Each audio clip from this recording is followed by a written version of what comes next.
In this video, I'm going to show you how to make your very own Springtail culture. Springtails are extremely useful in the world of terrariums as they eat things like mould and decaying matter to keep the ecosystem nice and clean. It's always handy to have a Springtail culture to seed new terrariums with, so let's get straight into making one. Here's the materials you'll need. Firstly, you're going to need a tub to culture the Springtails in. It can be bigger or smaller than this, but just make sure it's got a tight fitting lid. Now I'm going to show you a couple options that you can use for the media. First off is lumpwood charcoal. This is probably the most popular media to use and it does work great. If you're struggling to get hold of the charcoal, then here's an alternative that works just as well. This is orchid bark, but you can probably get away with most fine bark chips. The last thing you'll need is a small starter culture of Springtails. These are available at most reptile and amphibian shops, and you can also find them online with a quick Google search. As you can see, I've got two starter cultures here, and that's because they often come in two different ways. The first way they'll come is with charcoal as the media. Having them in charcoal is preferable as it's much easier to add them to the culture later on. With that said, a lot of places sell starter cultures with the Springtails in soil like this. These take a couple extra steps to add to the large culture, but I'll show you how to do that shortly. For the purpose of this video, I'm going to make two cultures, one with the orchid bark and one with the charcoal, and show you how to introduce the two different starter cultures. Let's start off by preparing the charcoal culture. This is some lumpwood charcoal that I broke down into smaller pieces off camera. This is super easy to do with a hammer. I filled the tub up with charcoal until it's about 2/3 of the way full. Don't fill it right to the top as the Springtails will jump out whenever you open the tub. The next step is to take some dechlorinated tap water and pour it inside. Be sure not to add too much, and just 1 centimetre is more than enough. Now this charcoal culture is ready for Springtails, but before adding them, let's prepare the orchid bark culture. To start off, it's exactly the same, but there are a few different steps. Once again, I'm pouring in the orchid bark until it's about 2/3 full. This is where it gets slightly different. I'm going to put the tub in the microwave for a couple minutes until it's steaming hot.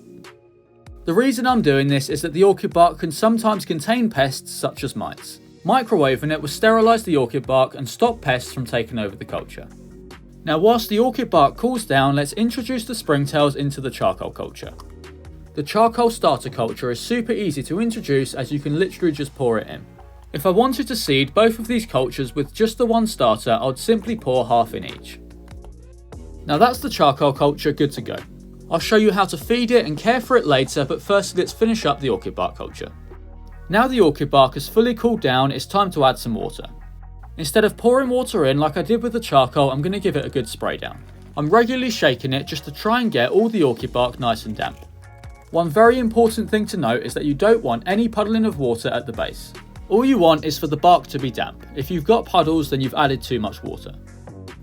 Now let me show you how to get the Springtails from the starter culture into the main culture without pouring in all the soil.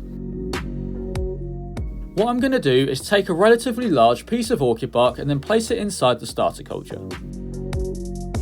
Next I'm going to place some food on top of the orchid bark. I like to use fish food flakes. You really don't need to place in too much at all. Now I'm going to place the lid back on and leave it alone for about 3 hours. 3 hours have passed, and as you can see, a lot of the Springtails have found their way onto the orchid bark to eat the fish food. This is perfect as I can now take the orchid bark with some tweezers and gently tap the Springtails into their new culture. I'm then placing the orchid bark with the fish food back inside the starter culture and leaving it for another few hours. A further 3 hours have passed and even more Springtails have found their way onto the orchid bark to eat the fish food.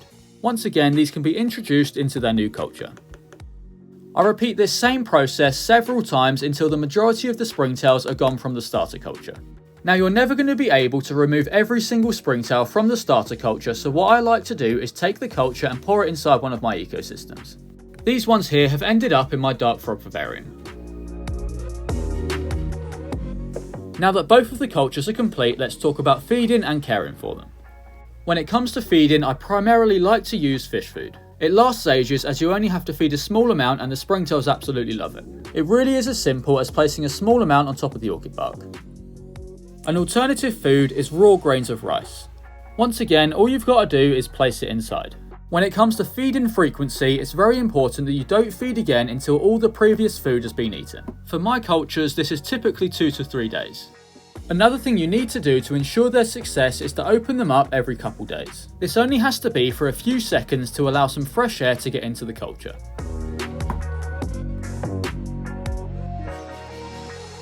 After only 4 weeks, the Springtail population has greatly increased and they're ready to be introduced into any new ecosystems that I make. This is easy enough to do by taking some of the media with the Springtails on and gently tapping them in. I hope you enjoyed this video and found it useful. Now you know how to culture your own Springtails, why not check out this video to learn how to make a terrarium from scratch.